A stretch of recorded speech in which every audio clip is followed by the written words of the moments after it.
I was married here. My kids were baptized here. My father was buried through Trinity. So it's hard.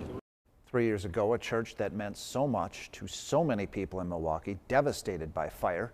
Trinity Evangelical Lutheran Church sustained millions of dollars in damage, and repairs to the church continue to this day. CBS 58's Rose Schmidt spoke to the pastor and has more on how the fire led to restoration, rebuilding, and rebirth.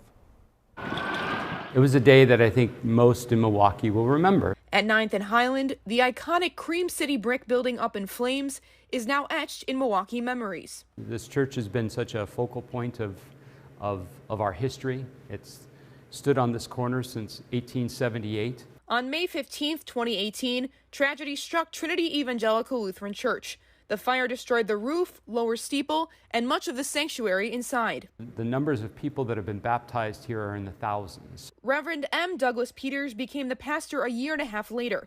He had previously served at Trinity on a fill-in basis. So I knew the congregation, I knew the people, and it was devastating. He's been holding worship services in the church office for the last year.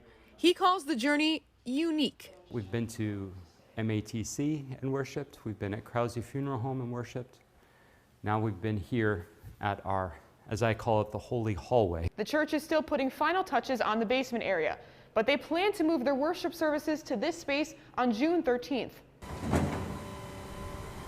It's been 3 years. We've made a lot of progress. The fire caused an estimated $23 to $25 million in damage, but you only have to look to the lectern and altar to find reminders. The detail work on both pieces were milled from the pews. Amid the ash, Pastor Peters and his congregation have found faith. What many saw as being a huge tragedy and devastation initially, we've seen amazing things happen here at Trinity because of it.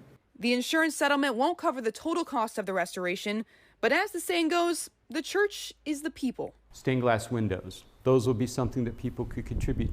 And as we've learned over the last year, people mean everything. We're bringing our people back together, and that's what we need right now. We need that more than anything. In Milwaukee, Rose Schmidt, CBS 58 News. Now, Pastor Peters says the goal will be to move worship services back upstairs in the church next year in time for Trinity's 175th anniversary.